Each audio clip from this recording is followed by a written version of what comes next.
विश्वदेव सत्यत्वे देवतयादवळे असे पापनासे दर्शने कामक्रोधा नाही झाली वृत्ती झाली समता देवतयादवळे असे पापनासे दर्शने तुका म्हणे भेदाभेद गेला वाद खंडोनी देवतयादवळे असे पापनासे दर्शने विठ्ठल विठ्ठल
तुलसी माला कंजनेत्रं सदय धवलहासं विठ्ठलं चिन्तयामि महायोगपीठे तटे भीमरथ्यां वरं पुण्डरीकाय दातुम् इन्द्रे समागत्य तिष्ठन्तमानन्दगन्धं परब्रह्मलिङ्गं भजे पाण्डुरङ्गम्। पांडुरंगाकडून प्रथम नमन दुसरे चरणा संतांच्या त्यांच्या कृपादाने कथेचा विस्तार बाबाजी सद्गुरु दास तुका। ओम नमो ज्ञानेश्वरा करुणा करा दयाळा तुमचा अनुग्रह लाभलो पावन झालो चराचरी। नमो सद्गुरु तुकया ज्ञानदीपा नमो सद्गुरु सच्चिदानंद रूपा नमो सद्गुरु भक्त कल्याण मूर्ति नमो सद्गुरु भास्करा पूर्ण कीर्ती। सेवे लागे सेवक झालो तुमच्या लागलो निज चरणा अहो स्वामी तुकया देवा यावरी न करावा फेर। तुम्ही विश्वनाथ दीनरंग मी अनाथ कृपा कराल ते थोडी पाया पडिलो वराडी। जेणे पंढरे सारिकाचे आपुला धामण गाव केला वैकुंठाधिपती श्री विठ्ठल सखा सोयरा जोडियला। जो का विरक्त विख्यात भूतळवटी हा बोधला त्या श्री संत माणकोजी चरणी साष्टांग मी घातला। जयांचे केले स्मरण होय सकळ विद्यांचे अधिकरण तेचे बंधू श्री चरण श्री गुरूंचे ते नमस्कारोनी आता। ऐसा ज्याचा अनुभव विश्वदेव सत्यत्वे देवतया जवळी असे पापनासे दर्शने विठ्ठल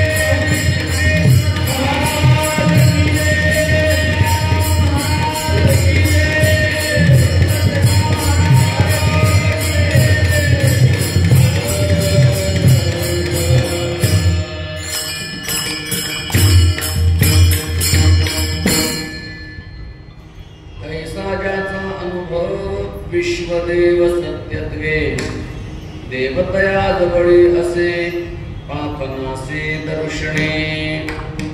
प्रस्तुत स्थळी प्राप्त प्रसंगी अनंत कृपा सागर अखिल कोटी ब्रह्मांड चालक भगवान पुंडरीश परमात्मा भगवान ओंकारेश्वराच्या पवित्र दरबारामध्ये हरिदिनीच्या निमित्ताने चिंतन सेवेसाठी निवडलेला अभंग जगद्गुरु श्री तुकोबाराय यांचा 4 चरणाचा सर्वश्रुत असणारा अभंग आज चिंतन सेवेसाठी निवडलेला आहे।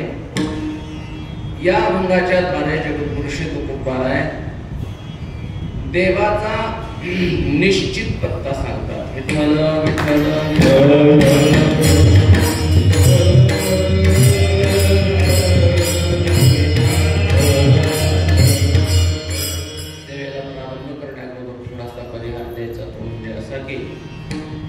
सालाबादप्रमाणे मागील 42 वर्षापासून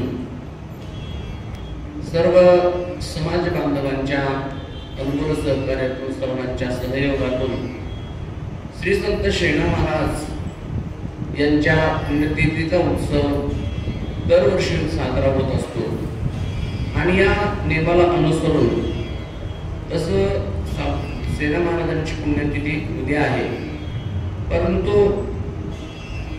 सकाळी सर्वांना येणं शक्य होत नाही। पावसाळ्याचे दिवस असतात, कीर्तनाला यायचं, स्वयंपाक करायचा, का जेवण करायचं, काय असं सगळ्या अडचणी असतात. त्यामुळे आज निवांत कीर्तन करायचं आणि उद्या निवांत प्रसाद घ्यायचा. काही करायची नाही. तर हे करू का ते करू, ते करू का हे करू, असं धावपळ होते कार्यकर्त्यांची. आणि सर्व समाज बांधव एकत्र येऊन प्रतिवर्षी हा उत्सव साजरा करत असतात. या सर्वांचे प्रमुख श्री हरिभक्तीपरायणांचे भगवान दादा पारे, त्याचप्रमाणे सर्व पारे परिवार आणि विठ्ठल रुक्मिणी संस्थांच्या माध्यमातून आज ही हरिदिनी आणि सेना महाराजांची पुण्यतिथी असा संयुक्त योग आज या ठिकाणी आलेला आहे. तसं आज वद्य एकादशी आहे. वद्य एकादशी ही संतांची असते आणि शुद्ध ही पांडुरंगाची असते. पंढरपूरची शुद्ध वारी असते आणि संतांची वद्य वारी असते. आपल्याकडे शुद्ध वद्य दोन्हीही वारीला कीर्तन चालू आहेत.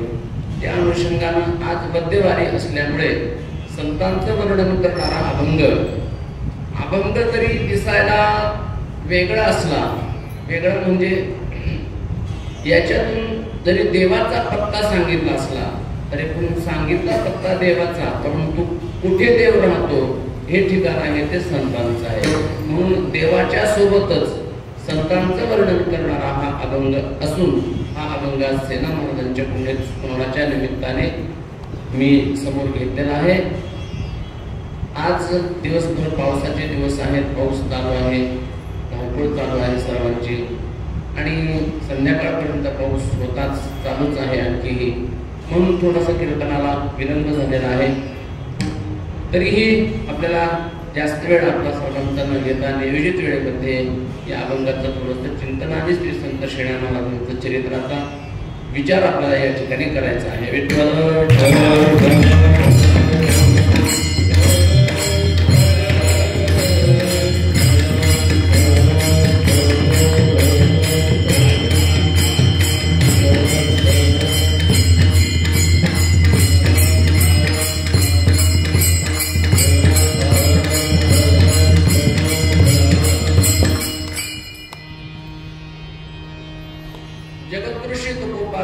या अभंगातून देवाचा विशेष पत्ता सांगतात.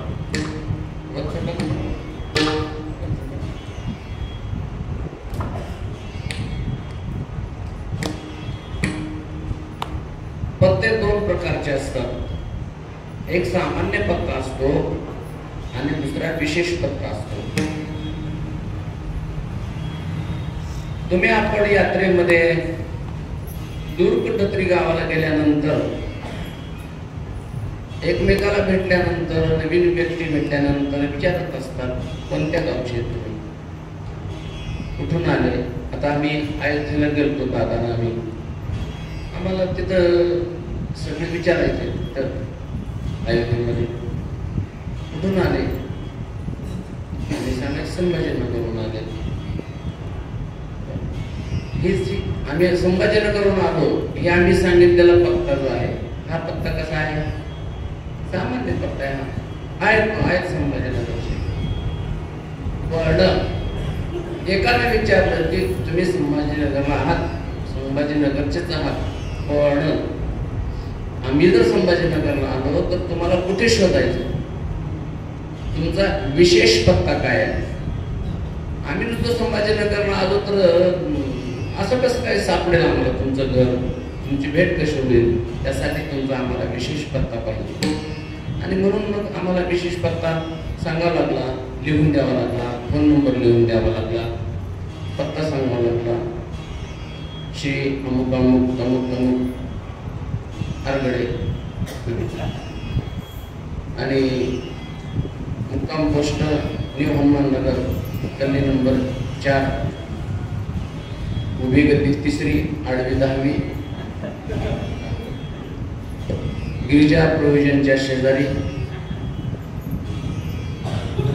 मुक्काम पोस्ट तालुका जिल्हा संभाजीनगर महाराष्ट्र, असा पत्ता द्यावा लागला. आता हा पत्ता दिल्यानंतर कोणीही कुठूनही या पत्त्यावरती घरापर्यंत येऊ शकतो. हा झाला विशेष पत्ता. सामान्य पत्ता जो आहे तो आहोत आम्ही संभाजीनगरचा, हा सामान्य पत्ता आहे.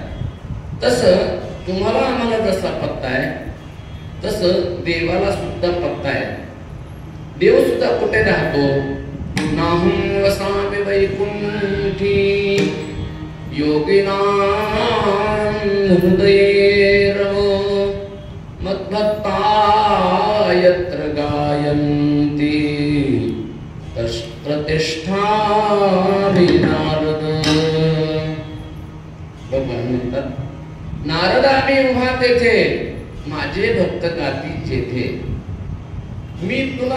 मी तयापाशी पांडवा हरपला दिवसावा जेत नाम घोष परवा कृती माझा. सततं कीर्तयन्तो मां यतन्तस्य दृढभक्ताः नमस्यन्तश्च मां भक्त्या नित्ययुक्ता उपासते. हा देवाचा विशेष पत्ता आहे. पण हा पत्ता शोधण्यासाठी, या पत्त्यावर जाण्यासाठी, तिथपर्यंत पोहोचण्यासाठी आपल्याला नाही जाता येणार. आपल्याला सरळ त्या पत्त्यावर पोहोचता येणार नाही. कारण तिथपर्यंत जाण्यासाठी ज्यांचा हा पत्ता आहे, जिथं देव आहे, तिथपर्यंत जाण्यासाठी सुद्धा संतांचीच आवश्यकता आहे. त्यांच्याशिवाय तो आपल्याला सापडू शकत नाही. संताविन प्राप्ती नाही.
वेद सुद्धा सांगतात की जर त्या परमात्म्याचा शोध घ्यायचा असतो, त्याला जर शोधायचं असतं तर त्याला शोधण्याशिवाय हरिप्राप्तीचे उपाय धरावे.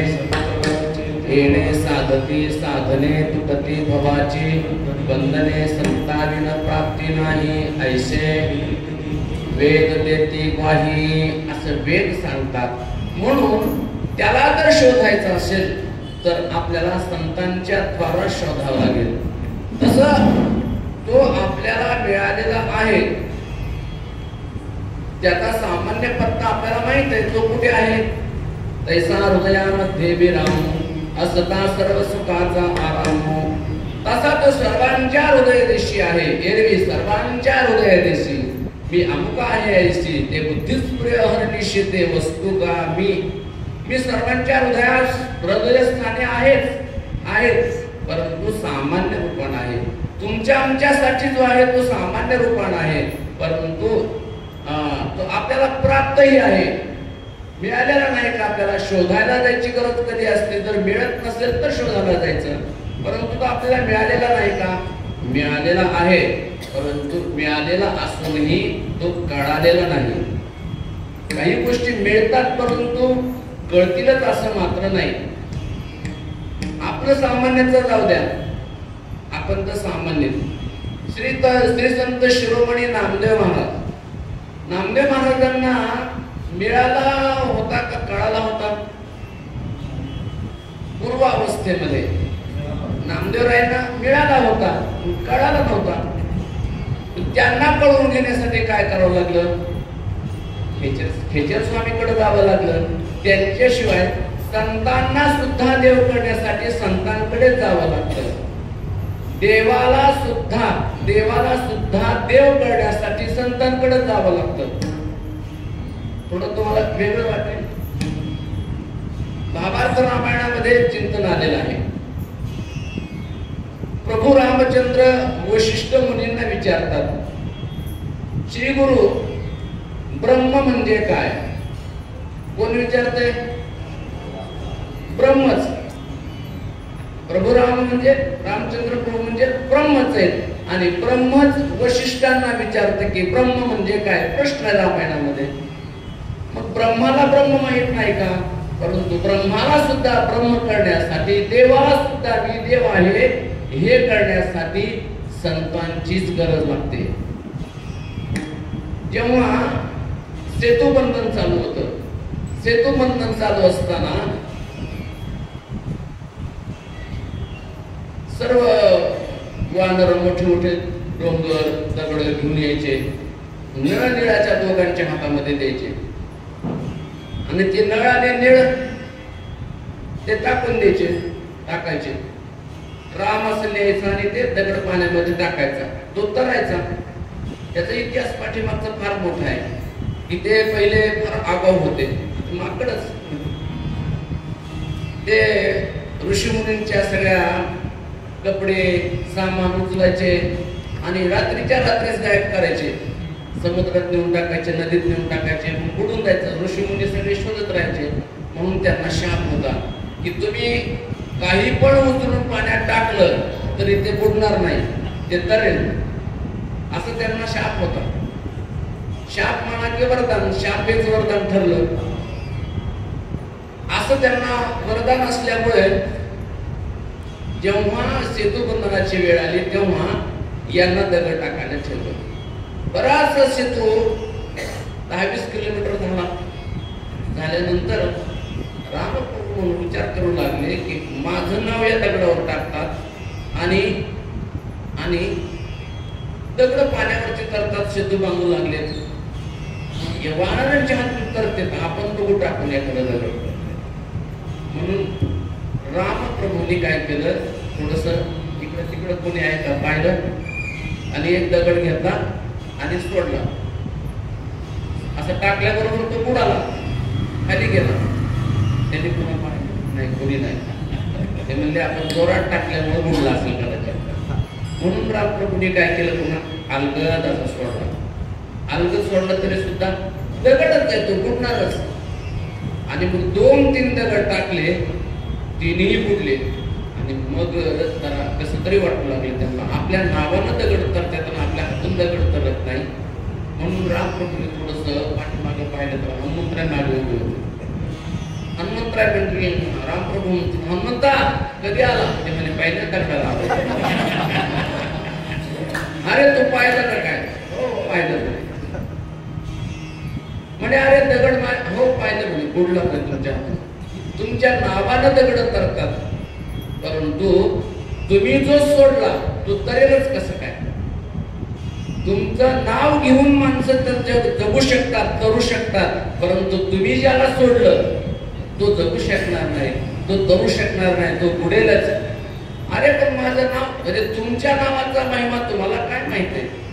तुम्हाला काय? तुझ्या नामाचा महिमा तुझं न कळेले घशामा. तू का म्हणे आम्हा जन्म गोड यासाठी.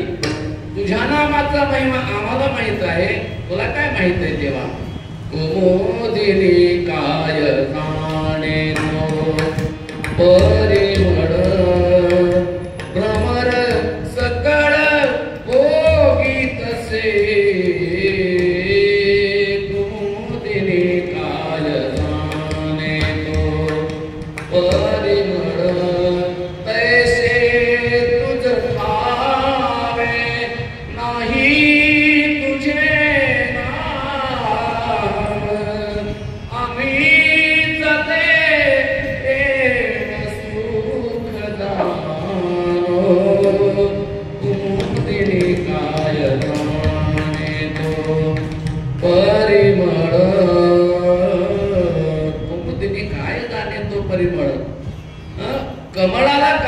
येते त्या परिमळाचा आस्वाद, बाहेरचा भ्रमर येतो आणि तो त्याचा आस्वाद घेतो.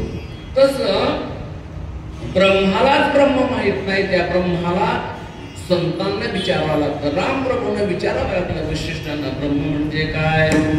मग वशिष्ठांनी सांगितलं म्हणजे देवाला देव करून घेण्यासाठी सुद्धा संतांकडे जावं लागतं. संतांना देव करून घेण्यासाठी सुद्धा संतांकडे जावं लागतं. विस्तार फार मोठा होईल, थोडक्यात मी आपल्याला सांगून पुढे चालतो. एक दिवस नामदेव सकाळी सकाळी दर्शनाला गेले पांडुरंगाच्या. पांडुरंगाने महाराज विचारलं, नामदेवा अरे आजचा पेपर वाचलास का? नामदेवराय म्हटले, तेव्हा नाही पेपर वाचला. काय पेपरला बातमी? अरे कोणता पेपर वाचला? सकाळ, सांज वार्तास, तरुण भारत, तरुण म्हातारा, काय संचार, लोकमत, पेपर. तुझ्याकडे कुठला पेपर नाही का? ते म्हणजे तेव्हा पेपर आपल्याकडे काही नाही. पण हे माझ्याकडे पेपर आहे. या पेपरात सगळ्या पेपरामध्ये बातमी छापून आली की आळंदीला संत संमेलन आहे. आळंदीला फार मोठं संत संमेलन आहे. त्या संत संमेलनाला श्री संत गोरोबा काका, श्री संत सेना महाराज, श्री संत कबीर महाराज, त्या संत संमेलनाला ज्ञानोबा राय, निवृत्तीनाथ महाराज, सोपान काका, मुक्ताई, कान्हो पाठक, ही सगळी संत मंडळी त्या ठिकाणी येणार आहेत म्हणे. फार मोठ्या मोठ्या संतांचं काय आहे, संत संमेलन आहे. मग नामदेवा तू जाणार आहे का नाही? छे आपण नाही जाणार, बेगर निमंत्रणात आपण जाणार नाही. अरे पण ज्ञानोबाचा निरोप आलाय, सर्वांना ओपन, सगळ्यांना बोलवलेले म्हणे, या मग जा मग नामदेवा. ते म्हणे देवा मला काही जायचं नव्हतं, पण तुम्ही म्हणतात म्हणून मी जातो. आता ठीक आहे म्हणे, जा. गेले सगळे. संत संमेलन सुरू झालं आणि मग तिथं सगळं संत संमेलन सुरू झालं आणि मग परीक्षा घ्यायची ठरली. तिथे मुक्ताबाई हळूच बारीक कळ काढली तिथे, म्हणे हा नामदेव, म्हणजे त्याच्या भाषेत हा नामदेव सगळ्याच्या पाठीमागून आला. आपण सगळे जेव्हा एकत्र आलो तेव्हा सर्वांनी एकमेकाला नमस्कार केला. नामदेवराय आले आणि नामदेवराय येऊन तसेच बसलेत म्हणे. पंढरपूरचे लोक असेच आहेत असं त्या म्हटल्या. ते कुणाला नमस्कार करत नाहीत. मग ते म्हणे आपण सगळ्यांनी नमस्कार केला. गोरोबा काकांनी, हे सगळे ज्येष्ठ आहेत परंतु एकमेकांना वंदन केलं, नमस्कार केला. पंढरीसी कोणा नाही अभिमान, पाया पडे जन एकमेका. पंढरीसी कोणा नाही अभिमान, पंढरीच्या लोका फार अभिमान. त्यांनी सांगितलं ठीक आहे म्हणे, असू दे म्हणे, आले असते बसले असते. नाही म्हणे, ऐका म्हणे, थोडीशी कळ काढली मुक्ताबाईंनी. म्हणे आपण थोडस परीक्षा घेऊन नये सगळ्यांची. मग म्हणे आता सगळ्यात ज्येष्ठ कोण आहेत? गोरोबा काका परीक्षक आहेत म्हणे. गोरोबा काका ज्येष्ठ आहेत, गोरोबा काकांना परीक्षक केलं. मग गोरोबा काकांची परीक्षा काय होती? परीक्षक होते आणि त्यांच्याकडे साहित्य होतं थापटणं. थापटण्यानं सगळ्यांची परीक्षा घ्यायची. म्हणजे उच्च स्थितीला, त्या सिद्ध स्थितीपर्यंत कोण गेलेला आहे हे पाहण्याची जबाबदारी परीक्षक म्हणून गोरोबा काकांकडे होती. आजही सद्गुरु जोग महाराजांच्या वारकरी शिक्षण संस्थेमध्ये परीक्षक म्हणून संदीपन महाराज आहेत. ते गोरोबा काकाच्याच जवळचे आहेत. अजूनही त्यांच्याकडेच ते आहे सेवा, परीक्षक. मग परीक्षा घ्यायला सुरुवात केली. एकेकांना कोणावर पुढं निवृत्तीनाथ आले, सोपान काका आले, ज्ञानोबराय आले, मुक्ताबाई आल्या, सर्व आले. सर्वांच्या डोक्यावरती थापटणं मारलं. प्रत्येक जण सिद्ध अवस्थेमध्ये गेले. परंतु जेव्हा नामदेवरायांचं नाव घेतलं, चला पंढरपूरकर नामदेव महाराज चला. नामदेवराय म्हटले हे काय म्हणे, तिथं नेऊन बसवतात आणि डोक्यात थापटणं मारतात. काय त्याच्यासाठी आलो का म्हणे? इथून देवाला पण काय काम नव्हतं म्हणे, इकडे पाठवलं. हे मारवाड्याचं काय काम आहे म्हणे? असलं नाही म्हणे आपल्याला. नामदेवराय तिथून उठले, जे पळत निघाले चिंचिंची गाठ थेट पंढरपूर. पंढरपूरला येऊन पोहोचले आणि देवाला सांगू लागले, देवा ही संत मंडळी बरी नवी, ही काय संत मंडळी म्हणे मारायला लागले, म्हणे डोक्यात मारू लागले, मी पळून आलो म्हणे. आणि नामदेवराय घाबरलेले धापा टाकतायत आणि तेव्हा एवढंच नव्हे तर मी पळून येत असताना पाठीमागून ओरडायला लागले, म्हणे ते मोठ्या मोठ्यानं ओरडू लागले. काय म्हणू लागले, जसं लहान हुर्रे म्हणतात तसं मला म्हणू लागले, नामा कच्चा आहे, नामा कच्चा आहे. देवा मी कच्चा आहे का? तर म्हणत हसायला लागले. देव हसायला लागल्यानंतर नामदेवराय म्हटले, देवा माझा एवढा अपमान झालाय, मी एवढा टेन्शन मध्ये आहे आणि तू हसतो. असं एखाद्याला जर दुःख झालं असेल तिथं आपण जर हसलो तर त्याला बरं वाटतं का? नाही. तू हसायला लागला म्हणे देवा, बिनधास्त हसतो तू. त्याने सांगितलं, अरे मग हसू नाही तर काय करू नामदेवा, तू पण तसंच म्हणतो, खरंच मी कच्चा आहे का?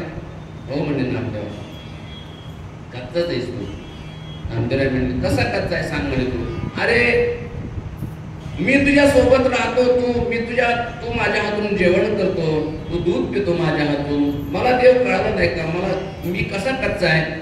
नामदेवा तू मला जाणतोस पण सामान्य रूपाने जाणतोस.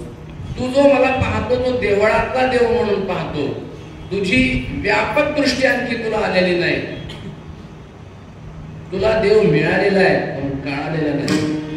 मग काय करावं? कळाला कसं काय नाही देवा? मी तुम्हाला ओळखतो, पहा तुम्ही कुठल्या रूपात आहे, मी तुम्हाला ओळखतो. नामदेवा तो फक्त मला याच रूपात ओळखतो, दुसऱ्या रूपात आला तर तो ओळखणार नाहीस. पहा म्हणे, परीक्षा तर घेऊन पहा म्हणे देवा तुम्ही. दुसऱ्याच दिवशी नामदेवराय गोपाळ करून निघाले. येता येता देवाने एका वडाच्या झाडाखाली आपलं पाल मांडलं, छोटस पाल मांडलं घिसाड्याच्या रूपामध्ये. देव आले त्या ठिकाणी. घिसाड्याच्या रूपात एक पाल मांडलेलं, मोठी हंडी ठेवलेली आहे, 4-5 कुत्रे आहेत, गाढव आहेत, कोंबड्या आहेत. घिसाडी म्हटलं की सगळं लागतच. पुन्हा घिसाडी म्हटलं की त्याच्यासोबत ते घिसाडी पण आली. मग ती बाबा मांडला, ते सगळं मांडलं आणि सुरू झालं देवाचं. रुक्मिणी माता बसलेल्या आहेत भाता मारत. ऐरणीच्या देवा तुला आभाळागत माया तुझे वरी राहू दे. भाता मारते इथं आहे ना, बरोबर आहे. असं भाता मारत काय साहेब. नामदेवराय चालले रस्त्यावर. नामदेवरायच्या हातात विणा, चिपळ्या. नामदेवराय भजन करून आले होते. येता येता नामदेवराय तिथे उभे राहिले. पाहावं म्हणले, हे काय नवीनच दिसायला लागले. पाहिलं नामदेवरायने. तेवढ्यात त्याचं चाललं होतं, भूक लागली म्हणे, मला भूक लागली, लवकर स्वयंपाक कर. ते म्हणे काय बनवू? ते म्हणे आज कुत्त्याची भाजी बनवू. ते म्हणे कुत्ते तर कुत्ते. आणि पुत्र दंडतीने आज एकादशी कसं काय हंडीत टाकले. 4 कुत्रे टाकले. ते म्हणे भरी क्या हंडी? नाही भरी. फिर गदा झालो. गदर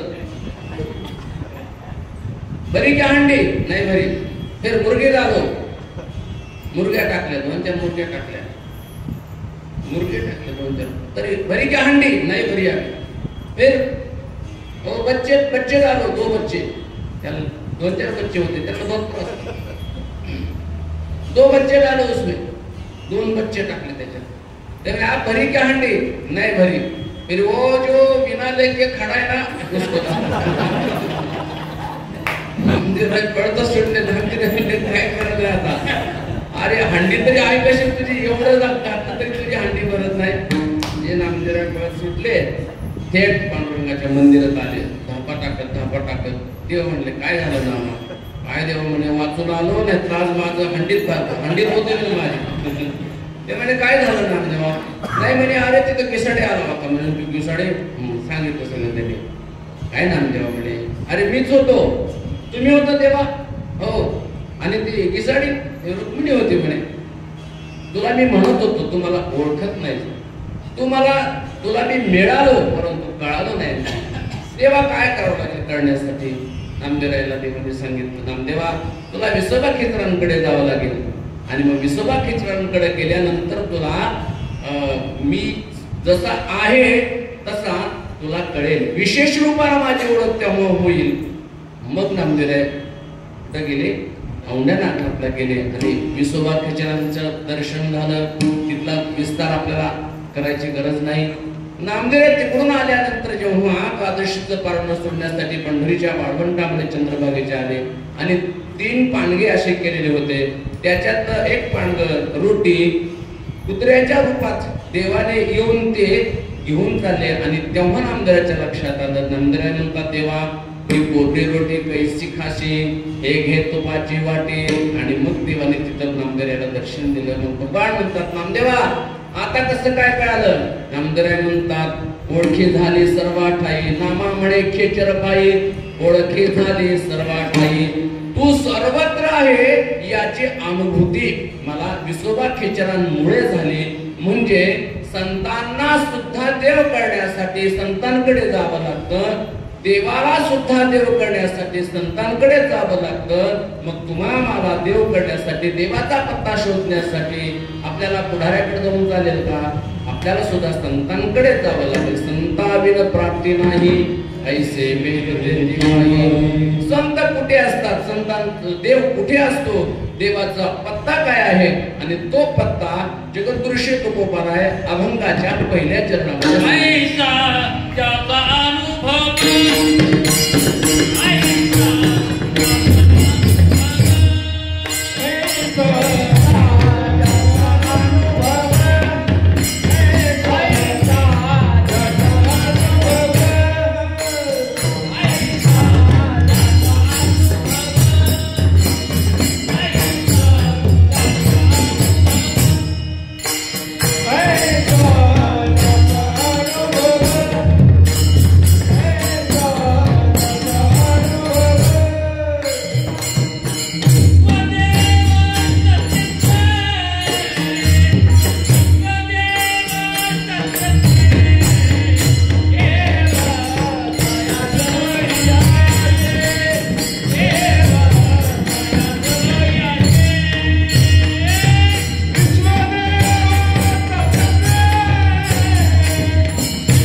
विश्वदेव सत्यत्वे.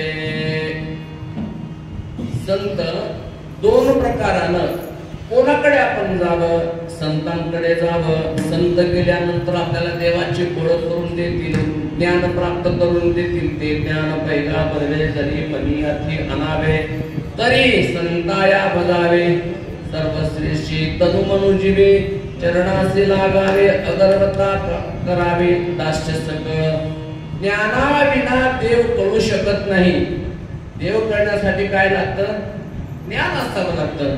आणि ते जे ज्ञान आहे ते संतांकडे सद्गुरूंकडे गेल्यानंतर लक्षात येतं. सद्गुरूकडे गेल्यानंतर ते ज्ञान होत असतं. तद्विधी प्रणिपातेन परिप्रश्नेन सेवया उपदेक्षन्ति ते ज्ञानं ज्ञानिनस्तत्वदर्शिनः. ते ज्ञान कोणतं? देव करण्याचं ज्ञान. ते ज्ञान पैगा बरवे जरी मनी अति आणावे तरी. जर तुम्हाला हे कळूनच घ्यायचं असेल तरी संताया भजावे. तरी संताया भजावे सर्वस्वेशी. त्यांना त्यांच्याकडे गेल्याशिवाय आपल्याला देव कळणार नाही. मग संत सद्गुरु कोणते असावे लागतात? ज्ञानिनः तत्वदर्शिनः. ज्ञानी आणि तत्वदर्शी. देवाबद्दलचं त्यांना ज्ञानही असलं पाहिजे आणि देवाचा अनुभवही त्यांना असला पाहिजे. नुसतं ज्ञान असणारे भरपूर आहेत, ज्ञानी भरपूर आहेत, अनुभव नाही. अनुभव नाही देवाचा. ज्ञानी भरपूर आहेत, ज्ञानी भरपूर आहेत, परंतु अनुभव असणारे फार दुर्मिळ आहेत. विरळा पावे विरळा पावे. मनुष्यानां सहस्रेषु कश्चित् यतति सिद्धये यततामपि सिद्धानां कश्चिन् मां वेत्ति तत्त्वतः.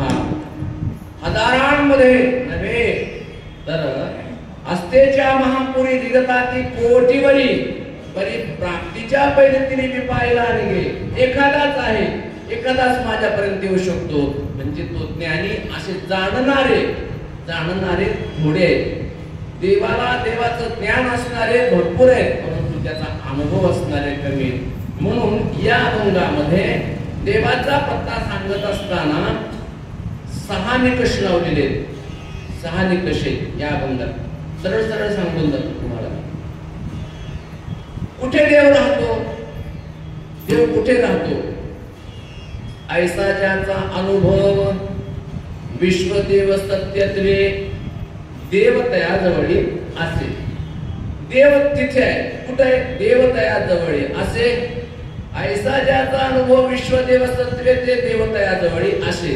ज्याचा असा अनुभव आहे, अनुभव ज्ञान नाही सांगितलं इथं, ज्याचा असा अनुभव आहे की देव विश्वदेव, विश्वच देव आहे, विश्वामध्ये अखिल विश्वामध्ये देवच भरलेला आहे, असा ज्याचा अनुभव आहे समजा त्याच्याजवळ देव आहे. ज्याचं दर्शन झाल्यानंतर, ज्यांचं दर्शन झाल्यानंतर आपल्या पापाचा नाश होतो. देवतया जवळी असे 2 निकष झाले.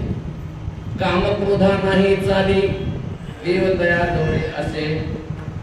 बुद्धी झाली समता देवतया जवळी असे. तुका म्हणे भेदाभेद गेला देवतया जवळी असे. आणि वादही गेला देवतया जवळी असे. विठ्ठल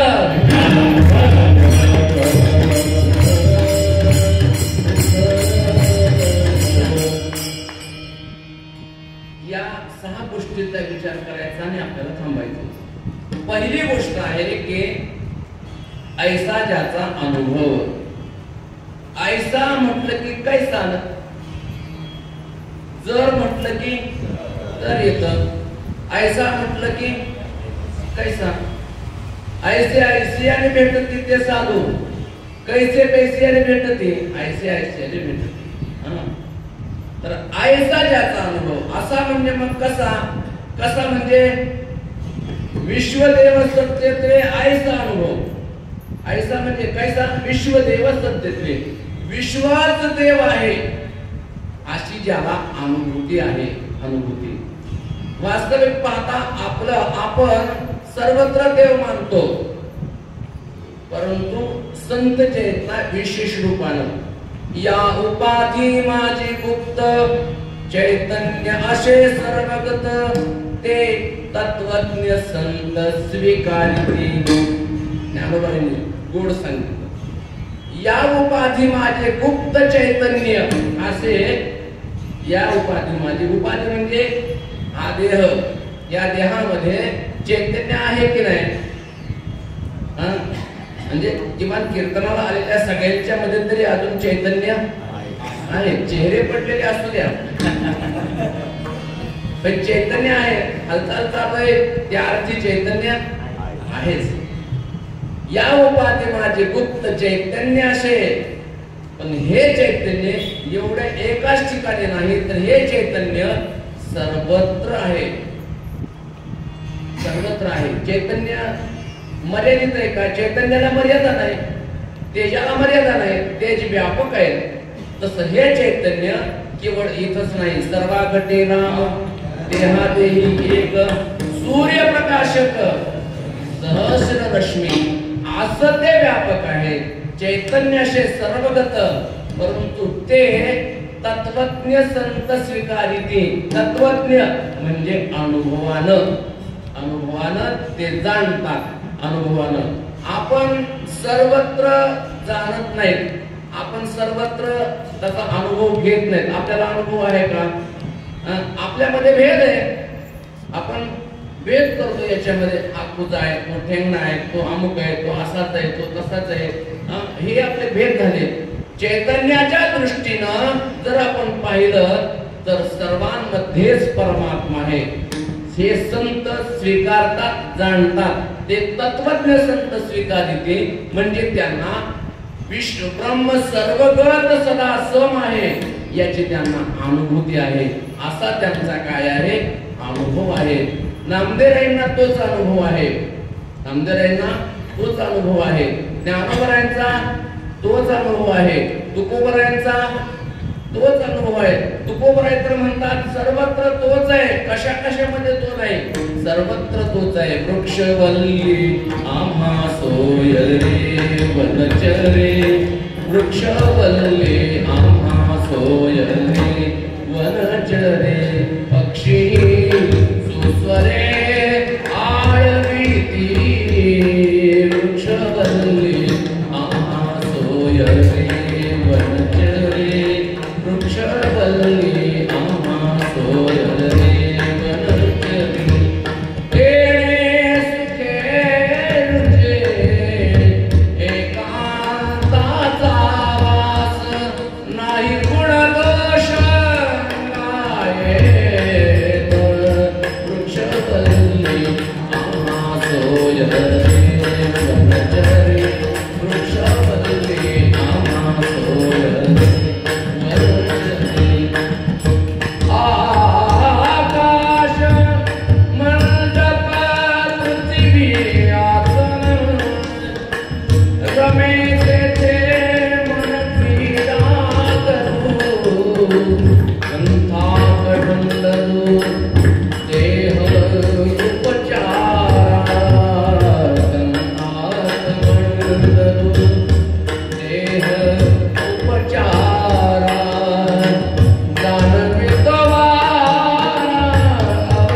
रक्ताच्या नात्यांनाच सोयरे म्हणतो, परंतु तुकोबराय म्हणतात की हे सगळेच माझे सोयरे. वृक्ष वल्ली आम्हा सोयरी वनचरे, पक्षी सुस्वरे आळविती, हे सगळे सगळे माझे आहेत, सगळे माझे आणि सगळी देवाचे रूप आहेत असा भाव तुकोबरायांचा आहे. म्हणजे या विश्वामध्ये विश्व हे विश्व नसून विश्वच देव आहे.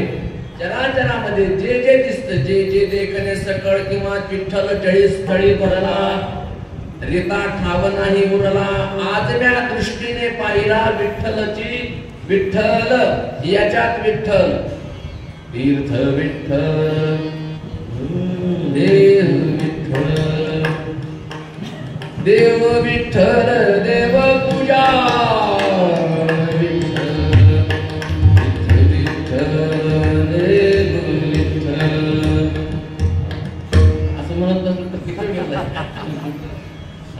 देव विठ्ठल, तीर्थ विठ्ठल, सर्वच काही विठ्ठल आहे. विठ्ठल स्वरूप सर्व आहे. हा काय आहे? हा बोलण्याचा भाग नाही, हा अनुभव आहे.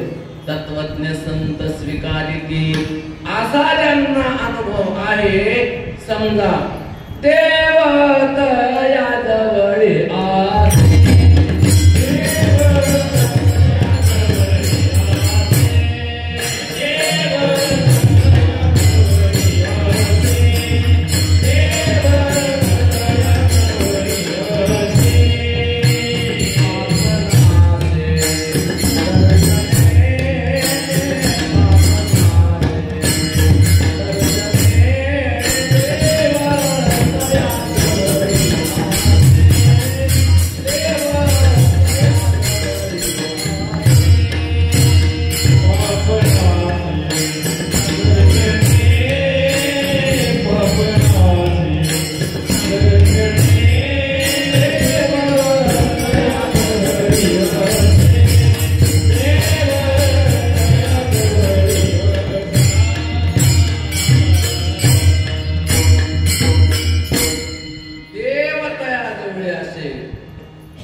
देवाच्या जवळ असे असा ज्यांचा अनुभव आहे, विश्वच देव आहे असा ज्यांचा अनुभव आहे, देव तयाजवळ असे. कोणाजवळ देव असे? पापनासे दर्शने देव तयाजवळ असे. ज्यांचं दर्शन झाल्यानंतर आपल्या पापाचा नाश होतो, आपल्या पापाचा नाश होतो. झाली पापा तापा तुटी, झाली पापा तापा तुटी, झाली पापा तापा तुटी, झाली पापा तापा तुटी, झाली पापा तापा तुटी,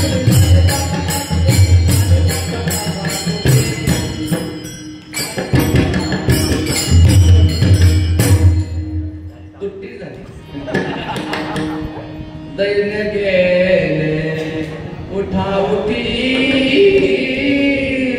झाली पापा तापा तुटी, झाली पापा तापा तुटी, झाली पापा तापा तुटी, झाली पापा तापा तुटी. पुण्यवंत व्हावे घेता सज्जनांचे नावे, लेखे माझी वाचा तुटी, महालाभ भोगासाठी विश्रांतीचा ठाव पायी संतांची. तुका म्हणे पापे जाती, संतांची जपे पापे जाती. म्हणून ज्यांचं दर्शन झाल्यानंतर पाप जात, पाप नासे, पापाचा नाश होतो. पापनासे दर्शने, त्यांचं दर्शन झाल्यानंतर आपल्या पापाचा नाश होतो. समजावं समजावं, ज्यांचं दर्शन झाल्यानंतर आपल्या पापाचा नाश होतो. देव शोधायला दुसरीकडे कुठं जायची गरज नाही. देव तयाजवळी असे पापनासे दर्शने, त्यांचं दर्शन झालं की आपल्या पापाचा नाश होतो. म्हणून देव इतरत्र कुठे नाही तर देव कुठे आहे? तिथंच आहे. हा देवाचा दुसऱ्या 2 नंबरचा पत्ता आहे. 2 नंबरचा पत्ता आहे. पापनासे दर्शने देव तयाजवळी असे. बरं, ज्या संतांचं तर एवढं 2च पत्ते आहेत का? नाही, तिसरा सुद्धा आणखी पत्ता सांगितला. कारण मुक्काम, पोस्ट, तालुका, जिल्हा, राज्य आणि पुन्हा गल्ली, पिनकोड, हे सगळं म्हणजे सगळे 6 अवच्छेदक आहेत ना, 6 अवच्छेदक आहेत. आता हे 2 झाले, पापनाशे दर्शने आणि विश्वदेव सत्यत्वे ऐसा ज्याचा अनुभव, हे 2 अवच्छेदक झाली. तिसरा अवच्छेदक तो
एका चरणामध्ये सांगितले.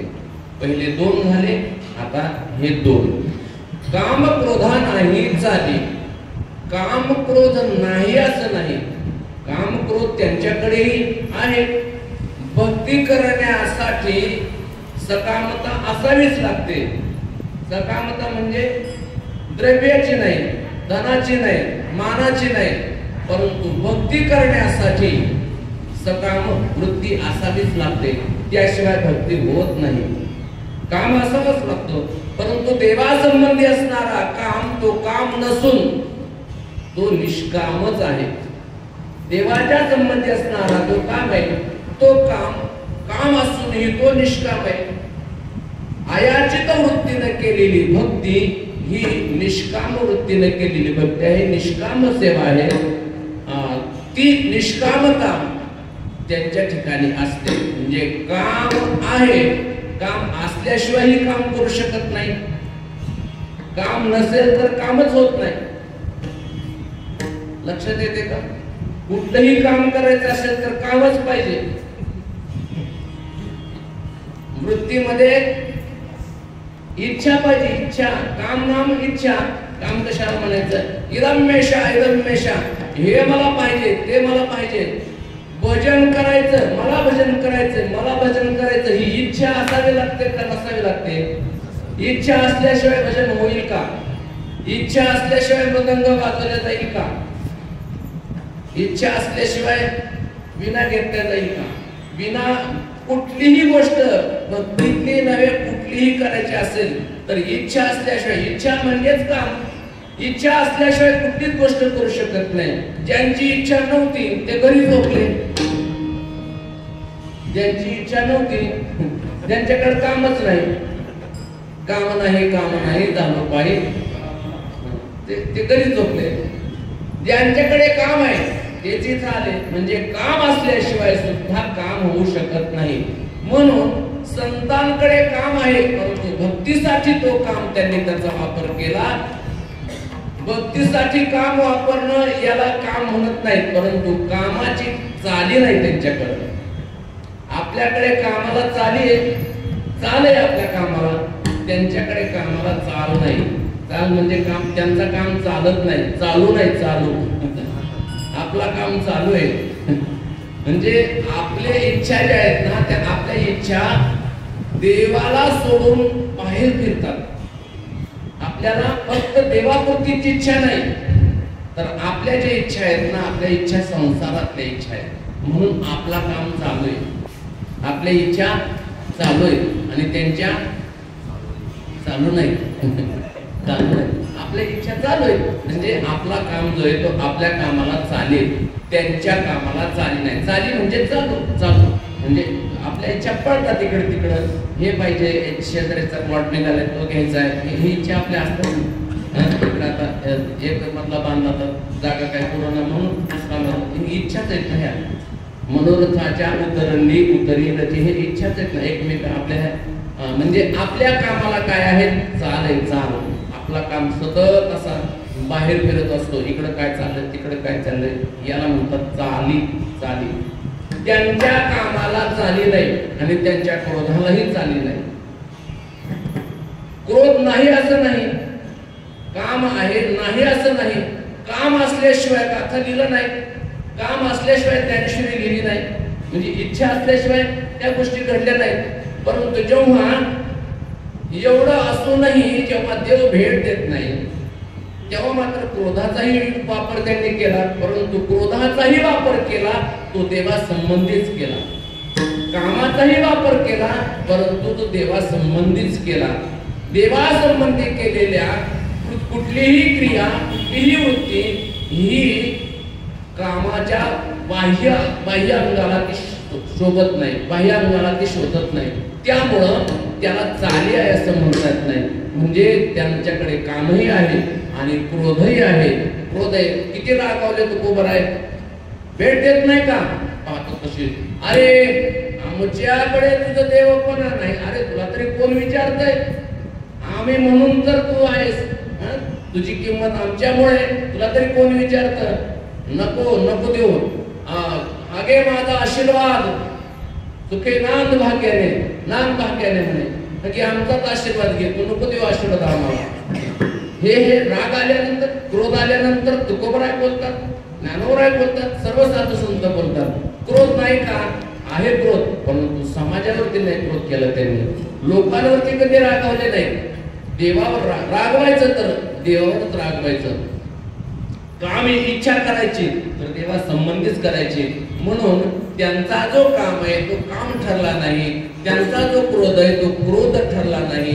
त्यांची जी वृत्ती आहे ते त्या वृत्तीला चाली नसल्यामुळं, म्हणजे ज्यांच्याकडे ज्यांच्या कामाने क्रोधाला चाली नाही, ज्यांच्या काम क्रोधाला चाली नाही, समजा देवतयाजवळी असे काम क्रोधा नाही चाली, देवतयाजवळी असे, आणि कृती झाली समता. सर्व भूतांमध्ये समता झाली आहे, म्हणजे सर्वांमध्ये त्यांना परमात्मा दिसतो. ही त्यांची समता म्हणजे समत्व. समत्व शुनीचैव शोपाक्यचे चांडाळही, आणि शुनीचैव शोपाक्यचे पंडितः, चांडाळही त्यांना सारखाच दिसतो आणि पंडितही त्यांना सारखाच दिसतो. पंडितामध्येही तोच आत्मा आहे. जे जे भेटे भूत ते ते मानिजे भगवंत, हा भक्तियोग निश्चित जाण माझा नामकराय म्हणतात. जे जे भेटे भूत, कोणतं भूत भेटू? पॅन्टीतलं भूत भेटलं तरी सुद्धा त्याच्यात भगवंतच आहे. धोत्रातलं भेटलं तरी सुद्धा सर्वभूती पाये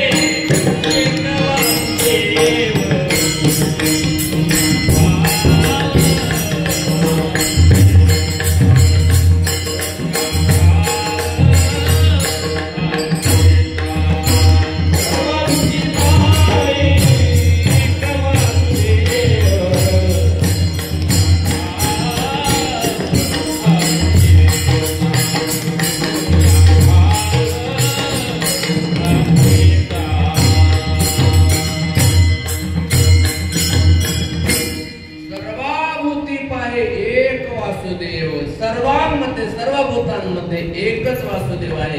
म्हणजे जे जे भेटे भूत ते ते मानिजे भगवंत सर्वाभूती आहे, एक वासुदेव.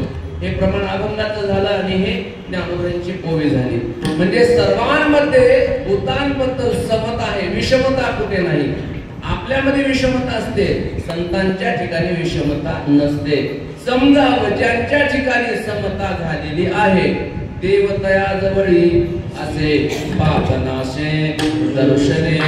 एवढंच नव्हे तर तुकोबराय म्हणतात, ज्यांच्या ठिकाणचा भेदही गेला, ज्यांच्या ठिकाणचा अभेदही गेला आणि ज्यांच्या ठिकाणचा वादही गेला, असं जे आहे ते त्यांच्या ठिकाणीच काय आहे, देव सापडतो. अभंगाच्या शेवटच्या तुका म्हणे वेदा वेद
गेला, गेला शब्द दोन्हीकडे लावायचा आहे. तुका म्हणे भेद गेला आणि अभेदही गेला. भेदही गेला पाहिजे आणि अभेदही गेला पाहिजे आणि वादही खंडून गेला पाहिजे. गेला वाद खंडूनी आणि तुका म्हणे भेदाभेद गेला. गेला शब्द दोन्हीकडे वापरायचा आपल्याला. भेद काय आणि अभेद काय आहे? आपल्यामध्ये भेद आहे. भेद कशात असतो? तो देव आहे आणि मी जीव आहे. जीवशिवाचा भेद आपल्यामध्ये आहे. तो देव आहे आणि मी भक्त आहे. मी भक्त, तू देव.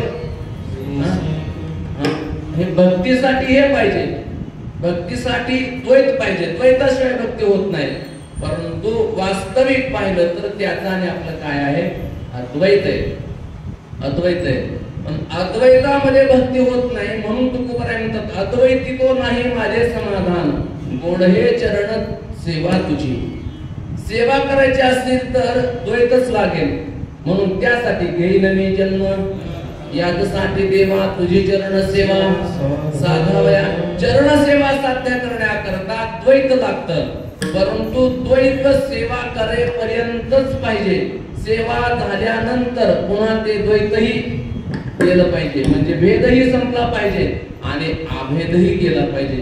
आता आपल्यामध्ये अभेद कोणता आहे? वास्तविक पाहिलं तर तसं त्याच्यामध्ये आपल्यामध्ये काय नाही, भेदच नाही. तुझं माझं नाही भेद. त्याच्यामध्ये आपल्यामध्ये भेद आहे का? नाही भेद. कारण ममैवांशो जीवलोके जीवभूत सनातनः मनःष्ठानि इंद्रियाणि प्रकृतिस्थाने कर्षति सर्वांच्या हृदयदेशी मी अमुक आहे अशी सर्वांच्या हृदयामध्ये तोच आहे. आपण अंशी आहोत आणि आपण अंश आहोत आणि तो काय आहे? आपला अंशी आहे. जसा सूर्य एकच आहे परंतु अनेक घट जर मांडले तर घटामध्ये प्रत्येक घटामध्ये त्या सूर्याचं प्रतिबिंब पडतं. प्रत्यक्ष सूर्य पडतो का? सूर्याचं प्रतिबिंब पडतं. तसं तुमच्या आमच्यामध्ये आपण हे सगळे जे घट आहेत आपण सगळे कोण आहे? घट आहेत. गाडगेत आपले सगळे गाडगेत आहेत ना. आपण मडकेत आहेत सगळे आपले. या प्रत्येक मडक्यामध्ये जे त्याचं पडलेलं प्रतिबिंब आहे म्हणजे चैतन्य जे आहे आत्मस्वरूपानं ते काय आहे? त्याचं पडलेलं प्रतिबिंब आहे. म्हणजे तो आपला अंशी आहे आणि आपण त्याचे अंश आहोत. म्हणून अंशी भाव आपण हा जरी घेतला तो आपला अंश आहे आणि आपण त्याचे अंश आहोत. हे जरी लक्षात घेतलं तरी त्याचा मध्ये आपल्यामध्ये काय आहे? अभेद आहे. परंतु आपण भेद मानतो. वास्तविक अभेद असताना आपण त्याच्यामध्ये आपल्यामध्ये काय म्हणतो? भेद मानतो. म्हणून त्याचा आपला अंशतः भेद नाही, अभेदच आहे. म्हणून ज्याच्या ठिकाणचा भेद गेला आणि अभेदही गेला म्हणजे भेद आणि अभेद गेला म्हणजे भेदाभेद गेला. मी वासुदेव तत्वता कळू येईल विचारिता आहे ठाऊक सभाग्य संता नाही तुझा आणि का मानता गा. मी वासुदेव आहे. वासुदेव सर्वमिती समहात्मा सुदुर्लभ.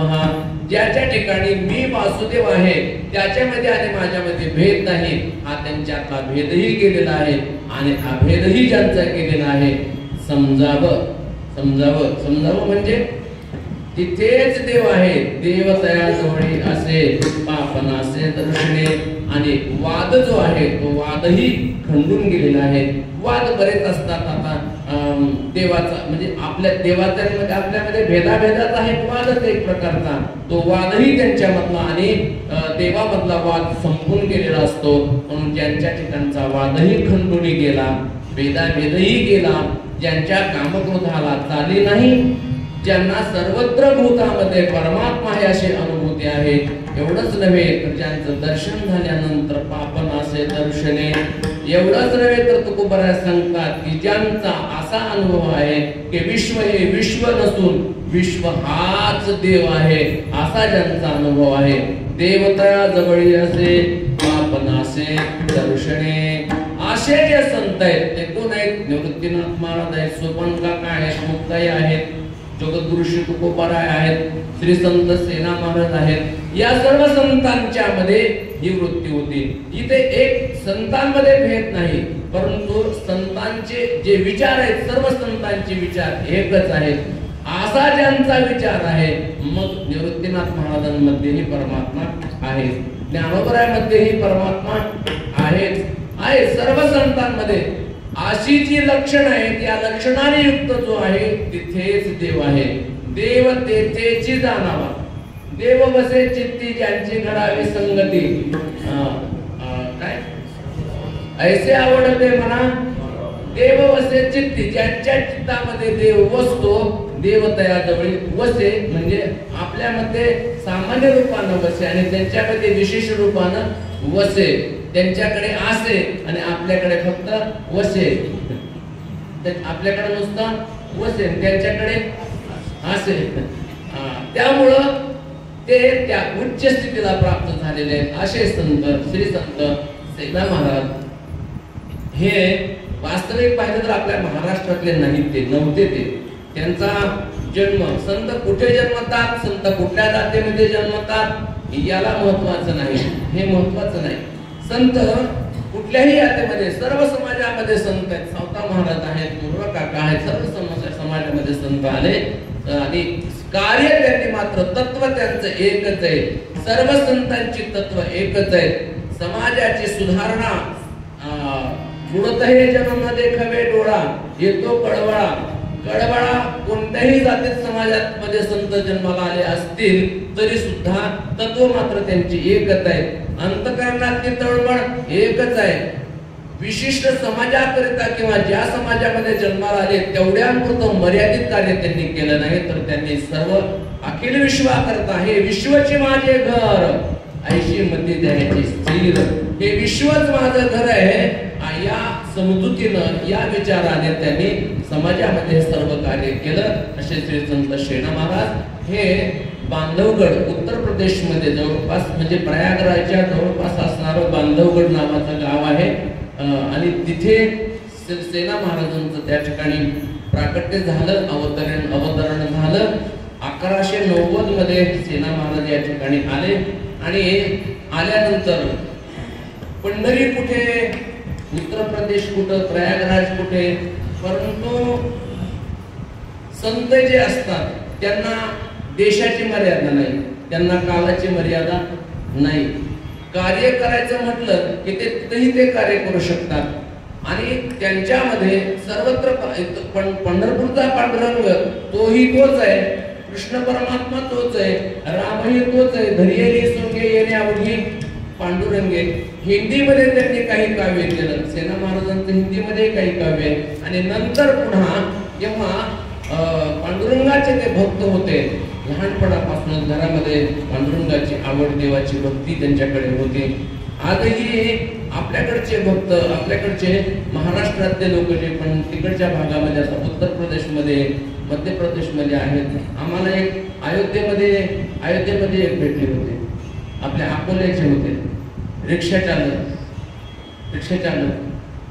बरं का, अकोल्याचे होते ते. आणि तिकडचे सासरवाडी अयोध्येतच राहतात. ते घर जावाई झाले, ते त्यांना मेवना नव्हता, कुठे नव्हतं, एकच मुलगी होती तेवढी. कसं जमवलं काय माहिती. मी त्यांना भेटत म्हणलं हे जमलं कसं काही केलं, अयोध्या कुठं, अकोला कुठं, हे म्हणजे हात इतक्या लांब कसे गेले तुमचे, पोहोचलं कसं काय. ते म्हणले झालं, म्हणलं जाऊ द्या, झालं. पण तिथं राहतात ते. आम्हाला इकडं अयोध्येत आम्हाला इकडे तिकडे फिरायचं, कुठं जायचं म्हणलं की लगेच आपल्याकडचे सगळे ओमप्रकाशचे होते, सगळे फोन त्यांनी शोध काढला त्याचा. ते गंध लावलेला, बुक्का वगैरे लावला. पांडुरंगाचा बघतोय तो मनुष्य, राहतो अयोध्येत आणि पांडुरंगाचं बघतोय, कपाळाला बुक्का वगैरे मोठा. ते ओमप्रकाशने त्याचा शोध लावला. तर म्हणजे बुक्का कसं काय अयोध्येत, तर कुणाच्या कपाळाला बुक्का दिसत नाही, सगळे असे कसे तरीच माणसं दिसतात. बुक्का रिक्षा चालक. तो म्हणे आपल्याला 10-12 एकर शेती म्हणला इथं, परंतु शेतीत काही जास्त काम नसते म्हटला. धान लावून दिले येतात, ऊसही म्हटला, अमुक आहे तमुक आहे. आणि जास्त काही आपल्याकडच्या सारखं दिवसभर राबावं लागत नाही. म्हणजे पाऊस भरपूर असतो आणि एकदा ती धान लावून दिलं की ते चालू राहतं म्हणे, त्याचं काढायलाच जायचं म्हणे. तोपर्यंत मग काय करायचं, मग तो त्याचे ट्रॅव्हल्स आहेत, 2-4 ट्रॅव्हल्स घेतले त्यांनी, मोठ्या हॉटेल आहे एक मोठं बरं का. आणि तो माणूस रिक्षा चालवतो, ती 4 माणसाची रिक्षा, ते रनवलं नाही का त्या लाईटीवरचे ह्याच्यावरती बॅटरीवरची रिक्षा, हे रिक्षा चालवतो. मग अशी ओळख झाली, मग ते बुक्का पाहून त्याची ओळख झाली. मला सांगायचं काय की पांडुरंगाचा भक्त हा अयोध्येत बी राहू शकतो आणि अयोध्येत राहणाराही पांडुरंगाची भक्ती करू शकतो. तसं सेना महाराज राहत होते बांधवगडला, परंतु त्यांची प्रीती पांडुरंगावरती होती, पांडुरंगाचे भक्त होते ते. मग एक दिवस राजाने त्यांना बोलावलं, तर दररोज राजाकडे त्यांना जावं लागायचं. पण एक दिवस काही वारकरी मंडळी दिंडी तिथून निघाली आहे आणि मग वारकरी भोजनाला आलेत, संत भोजनाला आलेत. आपण संतांची सेवा करावी. संतांच्या सेवेपुढं देव जरी असला तरी देव सारावे पुरत परते, संत पूजावे आरते. संतांची अगोदर पूजा करायची, देवाची नंतर करायची. जर देवाची पूजा करत बसलो आपण आणि संत येऊन बाहेर बसले, त्यांचा जर सन्मान नाही केला तर भगवान म्हणतात की येती दगड तयावरी, ती पुष्प नाही फुलं नाही टाकत तो भक्त माझ्यावरती, माझ्यावर दगड टाकतोय तो, असं मला वाटतं. येती दगड तयावरी, माझ्या अंगावर दगड टाकल्यासारखं मला दुःख होतं म्हणतात. संतांना तर बाहेर उभं केलं आणि तू जर देव पूजा करत बसला तर. म्हणून संतांची पूजा अगोदर झाली. संताशी असणे पूजा करी काया वाचा म्हणे, एका जनार्दने जाणे इच्छिले ते पुरवी. म्हणून संतांची सेवा करण्यासाठी त्यामध्ये गुंतले. राजाकडे जाण्यासाठी विलंब झाला, परंतु राजाला राग आला. भगवंताच्या लक्षात आलं की आता राजा चिडतो यांच्यावरती. मग भगवंताने स्वतः सेना महाराजांचं रूप धारण केलं. धोपटी जशी आहे तशीच तीच धोपटी घेऊन भगवान राजाच्या दरबारात गेले. राजाची सर्व सेवा केली, मॉलिश केली, सर्व काही केलं आणि जाताना राजा प्रसन्न झाला. आता देवाचा हात लागल्यानंतर त्याचं काय राहिलाच नव्हतं काही. अहो देवाचा हात लागला त्याच्या डोक्याला, काय भाग्यवान असेल तो. त्याची मॉलिश केली देवाने, दाढी कटिंग सगळं काही झालं आणि मग परत जाताना राजाने प्रसन्न होऊन मोहरा त्यांच्या याच्यामध्ये टाकल्या. गेले देव बाहेर निघून गेले.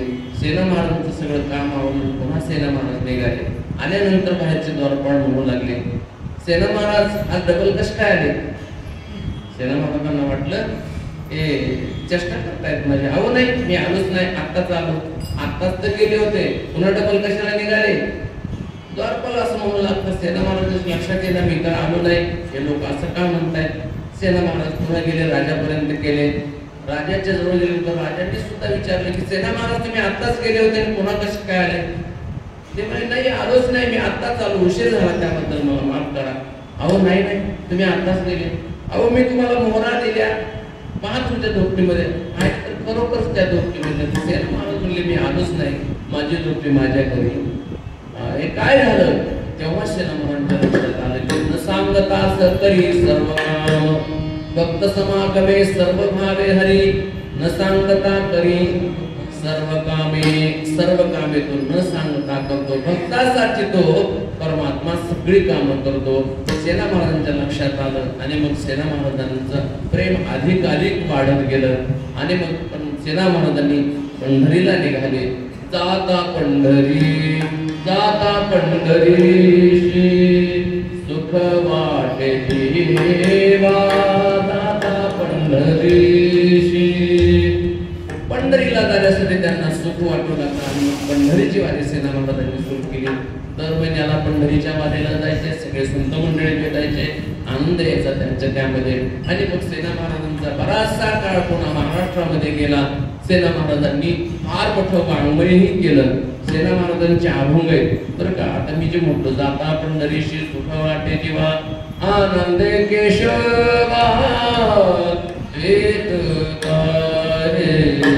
जाता पंढरीशी सुख वाटे जीवा, जाता पंढरीशी. हा जो अभंग आहे पूर्ण. तर या अभंगामध्ये जसं उदंड पाहिले उदंड ऐकले उदंड वर्णिले क्षेत्र महिमे ऐसे चंद्रभागा ऐसे भीमा तीर ऐसा विठेवर देव कुठे, या अभंगाशी साम्य आहे. या अभंगाचं मी पूर्ण अभंग वाचला, पाठ नाही झाला माझा, कारण आता पाठवायचे दिवस गेले, आता फक्त पाठ लावायचे दिवस आले, पाठ व्हायचे दिवस गेले, आता फक्त पाठ लावावे वाटते. तर तो अभंग पाठ नाही झाला माझा. जाता पंढरीशी ऐसे संत जन ऐसे हरिदास ऐसा नाम घोष सांगा कोठे सांगा कोठे सांगा कोठे. जाता पंढरीशी सुख वाटे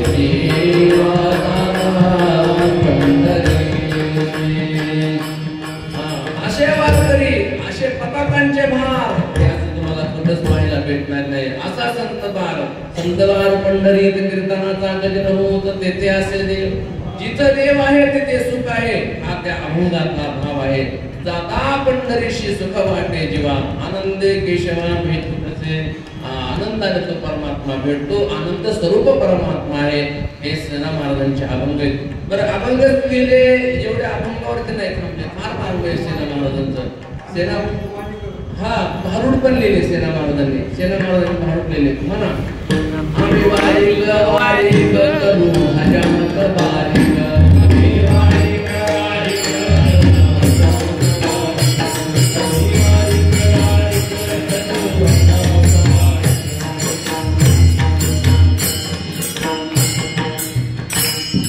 परमात्म्याकडे जाण्यासाठी शुद्ध होऊन कसं परमात्म्याकडे जावं, आपल्याला बाह्य विकार आणि आतले विकार आणि बाहेरचे विकार कसे स्वच्छ करायचे. आम्ही बारीक बारीक हजामत करू बारीक, म्हणजे जे वाढलेलं आहे अनावश्यक ते झालेलं आहे ते काढून टाकायचं. अनावश्यक आहे, क्रोध वाढला, काम वाढला, हे सगळे जे वाढलेल्या वस्तू ते काढून टाकणं म्हणजे स्वच्छ होऊन परमात्म्याकडे जायचं. काही आतले विकार आहेत, षडविकार आहेत, हे षडविकार सुद्धा काम क्रोध हे सुद्धा विकारच आहेत, हे सुद्धा देवाकडे जाण्यासाठी अडचण निर्माण करतात. म्हणून अशा प्रकारचे हजामत करू बारीक, काम क्रोध चिमटा, हा चिमटा कोणता चिमटा सांगितलं ते फार मोठा चांगला आहे तो भारूड. त्याच्यामध्ये विस्तारानं तुम्ही उद्या पाहा, घरी जाऊन तुम्ही पहा, सगळंच मी पाहिलं, मग तुम्ही काय पाहणार, तुम्ही पण काही अभ्यास करत जाणार. तर अशा प्रकारचं भारूड लिहिले, काही गवळण लिहिल्या सेना महाराजांच्या गोड गवळण आहेत बघा. पावा गोंगडी घेऊन पायी, ही गवळण जी आहे सेना महाराजांची आहे. सेना म्हणे भाग्य उजळले, भाग्य उजळले, पावा गोंगडी घेऊन. आज प्रसिद्ध गवळण आहे ती, सगळ्यांनी म्हटली गेलेली आहे. म्हणून अशा गवळणी सेना महाराजांनी लिहिल्या, सेना महाराजांनी अभंग लिहिले, काही भारूड लिहिले. समाजामध्ये सर्व प्रकारचे लोक असतात, म्हणून सर्वांना आवडेल रुचेल पचेल असं वाङ्मय सेना महाराजांनी केलं. पंढरीची वारी अखंड चालू होती, आपल्या सर्वांना विस्तार करण्याची आवश्यकता नाही. सेना महाराज पंढरीला गेले. येताना आपला जो दगड आहे तो दगड काय झाला होता, थोडासा घासून घासून बारीक झाला होता.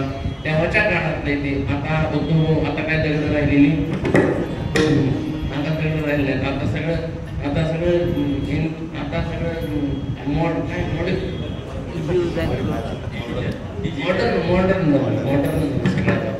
सगळं आधुनिक आलं असतं. ते केस काढायला सुद्धा ते फावरा आला, ते केलं ते सगळे ते शांत निघतात. ते सगळं आधुनिक झालं, आता सगळ्या सुविधा आल्या त्याच्यामध्ये. पण पूर्वीच्या काळामध्ये आता आम्ही गावाकडं कटिंग करायला जात होता, आणि आमची एक कटिंग असायची 9वी पर्यंत आमचे खर्चूनच असायचे. गेले की त्यांच्या पुढे बसायचं, ते बसून असायचे, खुर्ची काय कशाचं काय, खाली बसायचं, पोत टाकलं त्यांना, पोत आम्हाला काहीच नाही, ते पोत्यावर बसायचे, खाली बसायचं. आणि मग त्यांनी हालायच नाही जागे. आता कसं एक खुर्चीवर बसलेला माणूस असतो, ते चौकून फिरून कटिंग करतात.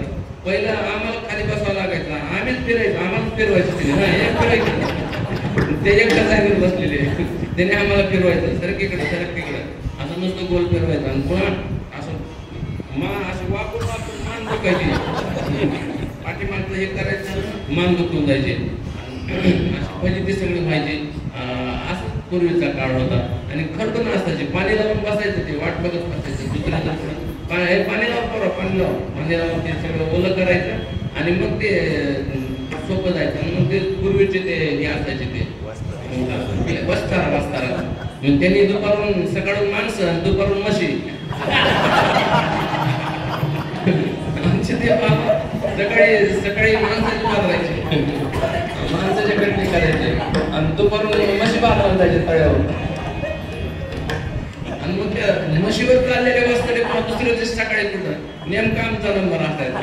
आणि मग ते तिकडे ते हे झाले, मग त्यांनी घासायचं घासून मी म्हणायचं चांगलं घासा बाबा, ते लागायचं ते बऱ्याच ठिकाणी ते वरकडे यायचे. बरं त्यांना होता चष्मा, आमच्यातले बाबाजीमध्ये त्यांना होता चष्मा.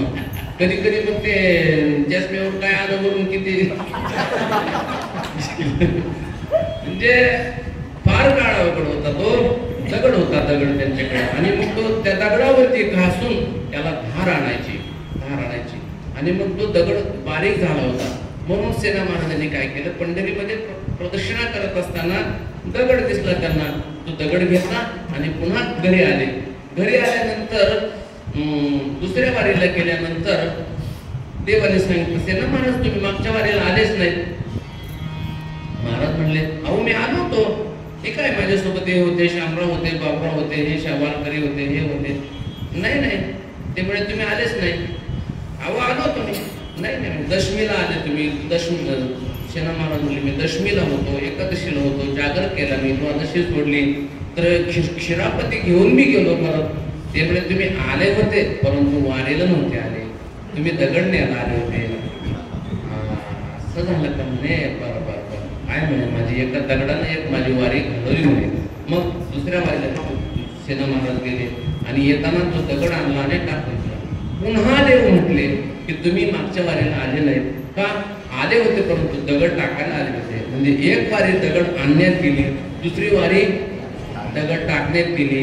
आपण काय आणतो, काय टाकतो, काही टाकीत तर काहीच नाही, नुसतं आणतोच आपण. पंढरपूरला गेले की रिकामा एकच नाही, एक तरी वारी आपली झाली असते का. डोळे झाकून विचार करा, आपल्या किती वाऱ्या झाल्या असतील पंढरपूरच्या, एक पण झाली नाही अजून. जर सेना महाराजांच्या तुलनेत जर केले तर एकही वारी झाली नाही आपली. एक काही गेलं काही की आणतोच आपण. बाया गेले की बाया बांगड्या भरत्यात, चुडे भरत्यात, माणसं गेली की घोंगड्या घेऊन येते, काय ना काय बरं काय आणावं तिथं बरं इतकं आणतात लोक. एसटीत बसत नाही ते, एक तर ते बस स्टँडला पळापळी असते. संभाजीनगरची गाडी लागली इकडे लागली म्हणतो ती भरली दुसरीकडे असली पाहिजे ते असते. पुन्हा त्याच्यात मग खेळणे ते खेळणे नीट येतात काही होतं इथून सगळे त्याचं वाटोळ होऊन जातं. मग उगच आपण हे असलं आणतो, हे आणू नये. पंढरीला गेल्यानंतर प्रसादाच्या व्यतिरिक्त काही तर आणायचं नाही, हा नियम आहे. म्हणून सेना महाराजांच्या ह्या 2 वाऱ्या गेल्या, परंतु सेना महाराजांची भक्ती श्रेष्ठ होती, त्यांची वारी जाऊ शकत नाही. हे तात्विक रूपाने एक उदाहरण म्हणून सांगितलं जातं, परंतु त्यांची वारी देव त्यांच्या सोबतच आहे. देव त्याजवळ असे, देव त्यांच्या सोबतच आहे. त्यांना वारीला जायचं म्हणजे ते वारीला कशासाठी जात होते, तुम्ही आम्ही वारी करावी म्हणून ते वारीला जात होते. ज्ञानोबरांनी वारी कशासाठी केली, तुम्ही आम्ही वारी करावी म्हणून ज्ञानोबरांनी वारी केली. त्यांना वारी करण्याची गरजच नव्हती. महाविष्णूचा अवतार, त्यांना वारी करण्याची गरज होती का, तुम्ही आम्ही वारी. त्यांनी जर वारी केली नसती तर आपण तर काहीच केलं नसतं. त्यांनी भजन केलं म्हणून आपण भजन करतो, त्यांनी वारी केली म्हणून आपण वारी करतो.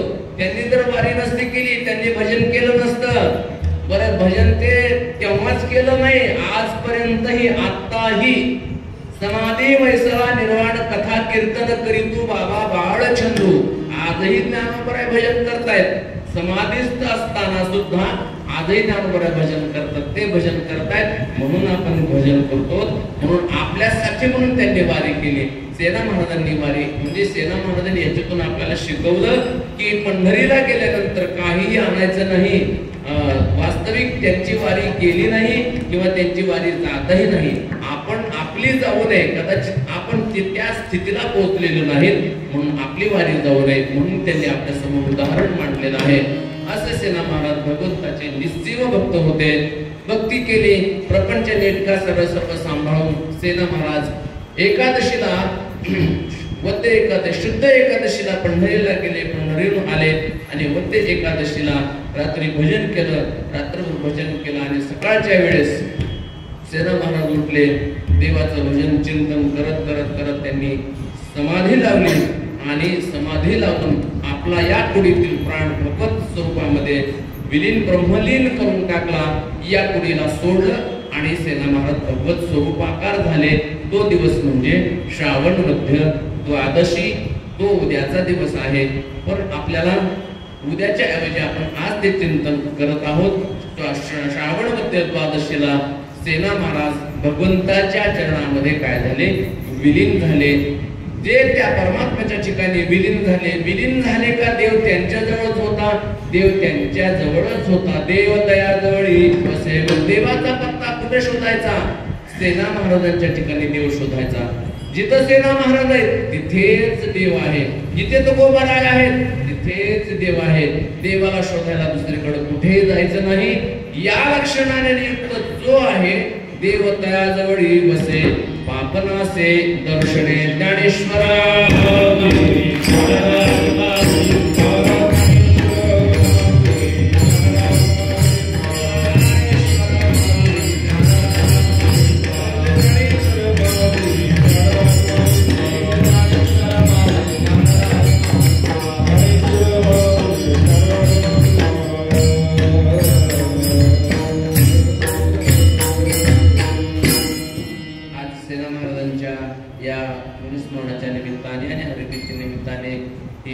सेवा करण्याचा योग या ठिकाणी प्राप्त झाला. दादांच्या आग्रहातून आदेशातून सर्व परिवार आणि आपल्या सर्वांचे गुणानुबंध आहेच. विशेष करून माझे आणि या परिवाराचे विशेष करून ऋणानुबंध आहेत, तसे सर्वांचे गुणानुबंध आपले आहेत. परंतु दादांचा आदेश मोडता येत नाही. आज माझे कीर्तन करण्यासारखी परिस्थिती नव्हती, आवाजाची स्थिती तशी नव्हती, परंतु हरिभूमी दिला आवाज व्यवस्थित लावून दिला, त्याच्यामुळं जमलं. तर आज सकाळपासून थोडीशी धावपळ होती.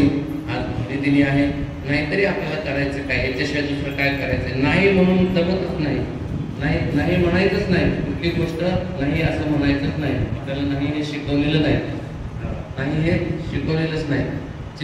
कारण आपल्याकडून जे करून घेत आहेत ते चिंतन करून घेत आहेत. आज मी नाही म्हटलं असतो, कीर्तन कुणी केलंच असतं इथं, परंतु माझं चिंतन बुडालं असतं. म्हणून जो काळ चिंतनात जातो तो काळ धन्य असतो. चिंतने सरेतो धन्य धन्य काळ. आणि जी वस्तू आपल्याला सापडलेली आहे ना तिचा पुरेपूर फायदा घेतला पाहिजे. जी वस्तू आपल्याला सापडली नव्हे, बहुत जन्मांती जन्माला शेंदारा, बहुत किती जन्मानंतर हा नरदेह मिळालेला आहे. नरदेह निदान लागले हाती.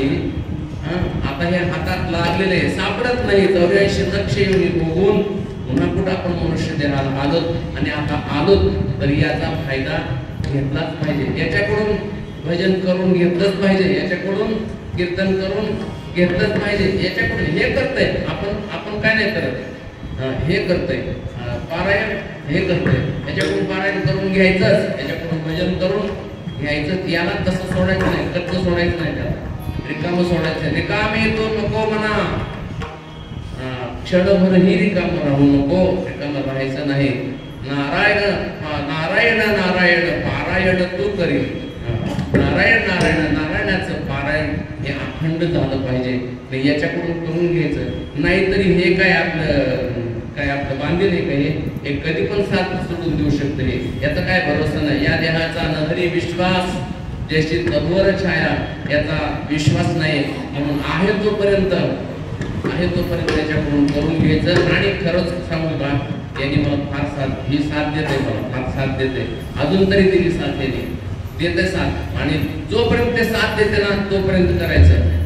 जेव्हा ते साथ देणार नाही तेव्हा त्या आपण तरी काय थोडी त्याच्याकडून करून घेणार. एखादा बैल उठतच नसतं, त्याला किती लाकडं घालून उठवली ते उठतच नसतं, त्याला काय अवतार झोपतेत का? त्याला नाही झोपत त्याला. मग ते नुसतं आपला पडून राहू द्या, दावणीला पडून राहू द्या आपलं असं म्हणून ठेवतात. तसं याच्याकडून करून घ्यायचं.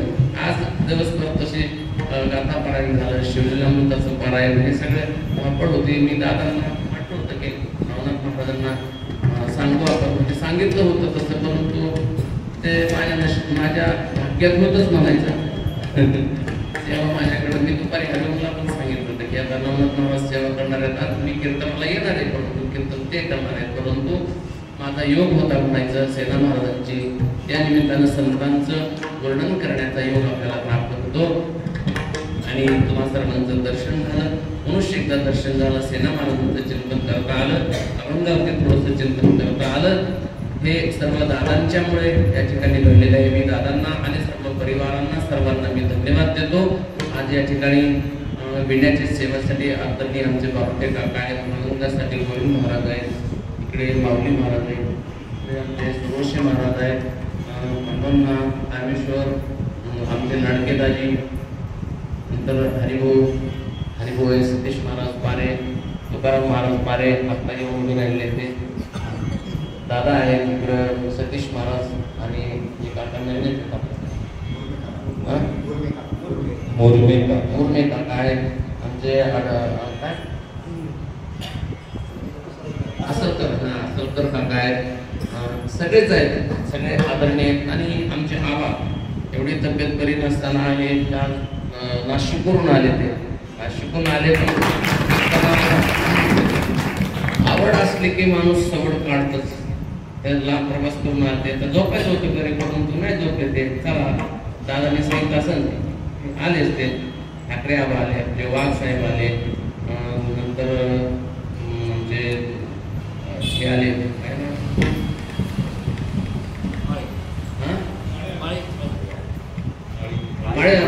माळे ते असं होतं. तुम्ही अजून भेटत जाऊ, मला नाव लक्षात राहत नाही, वयाप्रमाणे विसरतात नाव. म्हणजे मळ्यांना हे सगळेच मंडळी, प्रेमाची मंडळी सगळी, सर्वांनी या ठिकाणी आले, आनंद वाटला. असं सर्वांनी येत राहावं, भेटत राहावं. म्हणजे कृष्णा अण्णा ठोंबरे आले, आमचे वाढदिवस मित्र होते, त्यांचा माझा एका दिवशी वाढदिवस असतो जन्माष्टमीचा. सर्व माता भगिनी आहेत, सर्वांच्या चरणावरती नतमस्तक होतो. मनुष्य एकदा आपल्याला सर्वांना धन्यवाद देतो. आणि देवाला शोधण्यासाठी इतरत्र कुठे देवाचा शोध घेत बसू नका. देव काय बाजाराचा भाजीपाला नाही रे, देव कुठे भेटणार नाही, देव तिथेच भेटेल. हा देवाचा विशेष पत्ता आहे. म्हणून देवाचा शोध घ्या. शोधा म्हणजे सापडेल, शोधा म्हणजे सापडेल. शोध घेत चाला, एक ना एक दिवस तो आपल्याला. तुका म्हणे तुम्ही चाला याची वाटे. कोणत्या वाटे? या अभंगात सांगितलेल्या वाटेने चाला. तुका म्हणे तुम्ही चाला याची वाटे, पांडुरंग भेटे भरवसेनी. निश्चित तुम्हाला भरवसा देतो, विश्वास देतो की देव तुम्हाला भेटल्याशिवाय राहणारच नाही. असा देवाचा विशेष पत्ता या अभंगातून तुकोबराने सांगितला. आणि तो देव श्री संत सेना महाराजांच्या जवळ, तो देव भगवान ज्ञानोबा यांच्या ठिकाणी आहे. संतांकडे जावं आणि संतांकडे गेले की देवापर्यंत आपण पोहोचलोच म्हणून समजा. म्हणून कोणत्या संतांकडे जायचं? ज्ञानेश्वर